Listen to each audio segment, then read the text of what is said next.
In this section, we will learn about an important operation on vectors called the dot product. We want to learn the definition, we want to learn about what the dot product means geometrically, and then we're going to practice some applications. At this point, we've seen two basic vector operations. One of them was vector addition, and the other was called scalar multiplication. Let's just review a couple examples of these. Let's take the vector 1, 3, negative 2, and let's add it to the vector 0, 5, 3. So if we add these together, we just add the components. 1 plus 0, we get an answer of 1 for the first component. 3 plus 5 gives us 8, and then negative 2 plus 3, positive 1. So if we add the vectors together, we add each component. 3 plus 5, 8. Negative 2 plus 3, 1. That's vector addition. Scalar multiplication is taking a vector and multiplying by a number out front. For instance, we could have 4 times the vector 1, 3, negative 2. And here we just think of the 4 being distributed, if you will, to all the different components. 4 times 1 is 4, 4 times 3, 12, 4 times negative 2, negative 8. These are the two basic operations that we've seen so far. We are now going to learn about two ways to multiply vectors. And before we learn about these, let's just think about multiplying vectors. Let's think of these two vectors that we had originally. 1, 3, negative 2. And what if we want to just multiply that by 0, 5, 3? What does this mean? What does it mean to take two vectors and multiply them together? Well, the answer is it's ambiguous. We don't have a certain method for multiplying vectors that we've seen yet. So if I just write two vectors, one times another, this is ambiguous. This is not a well-defined operation. In fact, we're going to see two different variations on a vector product. We're going to see two ways to multiply vectors. The first one is called the dot product. That's what we're going to learn about in this section. In the next section, we'll learn about something called the cross product. They're two very different ways of multiplying vectors together. In general, if we just write a vector times a vector like this, that's ambiguous. So we have special notation for these two different products. The dot product, we use a dot, and the cross product, we use a cross. It looks kind of like the times symbol that we sometimes use, but in the context of vectors, this symbol between two vectors will represent the cross product. Let's focus on learning the dot product now. If we have two vectors, u and v, the dot product is formed by taking the components and multiplying the corresponding components together and then adding the results. So we're going to take the first components of the two vectors, u1 times v1, multiply those together. That will give us a number, a scalar.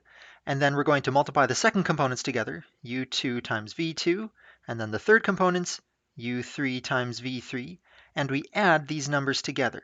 So the components here of the vectors, these are just numbers, real numbers. We're multiplying real numbers. We get these three products, and then we add them all together. So the dot product will always give us a scalar.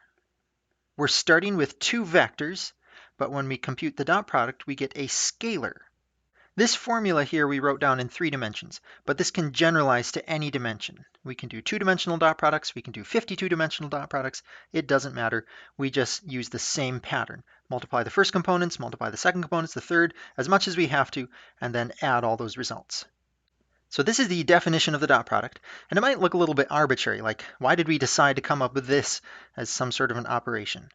Well, one good reason is that there's a geometric interpretation of this dot product operation. Geometrically, if we think of the angle theta between two vectors, let's go ahead and draw a picture here. Let's imagine that we have a vector u and then a vector v. If theta is the angle between the two vectors, there's a relationship between this angle and the magnitudes of the vectors together with the dot product. The dot product is equivalent to the magnitudes multiplied together times the cosine of the angle between the two vectors. We're not going to take the time to prove this formula, but it can be shown that the dot product is equivalent to this expression. Geometrically, find the lengths of the two vectors, multiply the lengths together times the cosine of the angle between them, and you get the same result as if you compute the dot product this way. Typically, we don't use this form of this equation. We actually use this equation to find the angle between two vectors. So we want to solve here for the cosine of the angle, which we can do by dividing both sides by these magnitudes. So usually the way that we'll use this geometric formula is to compute the angle between two vectors. So cosine of theta we can write as u dot v divided by the magnitudes of the vectors. If we have two known vectors, we can compute the dot product, we can compute the magnitudes, and that will give us the cosine of the angle between them using this geometric formula. This formula brings us to a very important concept. Let's think about what would happen if the angle between these two vectors is 90 degrees. Well, that would mean that the two vectors are perpendicular. We could write them like this. We've got a vector u and then a vector v. What happens if this angle between them is a right angle, 90 degrees? Well, cosine of 90 degrees is 0. So if cosine of 90 equals 0, then that means the dot product will be the magnitudes times 0. The dot product would just be 0. This is a very important concept, that two vectors are perpendicular if the dot product is 0. This gives us a very fast check for determining whether or not two vectors are perpendicular. We simply need to compute the dot product, and if the dot product happens to be 0, the vectors are perpendicular. If the dot product is not 0, then we don't have a 90-degree angle, the vectors are not perpendicular. Another word that we'll use here for perpendicular is the word orthogonal. For our purposes, orthogonal will mean the same thing as perpendicular. We say that two vectors are perpendicular or orthogonal. If the angle between them is 90 degrees, that's equivalent to saying that the dot product is 0. Let's think about a related concept that we've seen with vectors.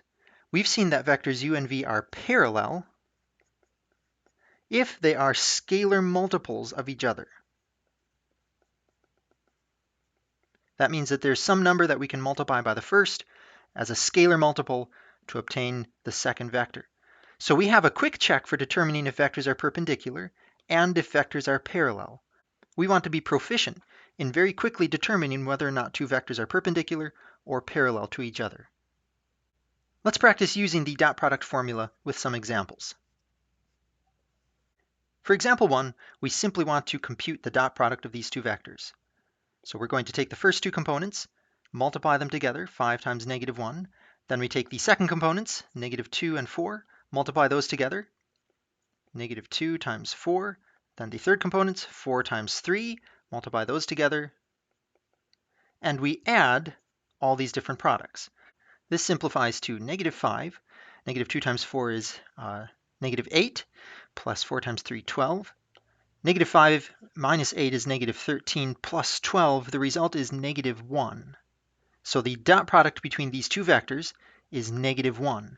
Notice that this is a scalar. The output of the dot product is always a scalar. We take two vectors, that's where we start, take the dot product, and the result will always be a scalar from the dot product. Let's practice with example 2. Here the vectors are in the ijk notation using the standard basis vectors. Let's go ahead and convert them to component form before we work through the steps here.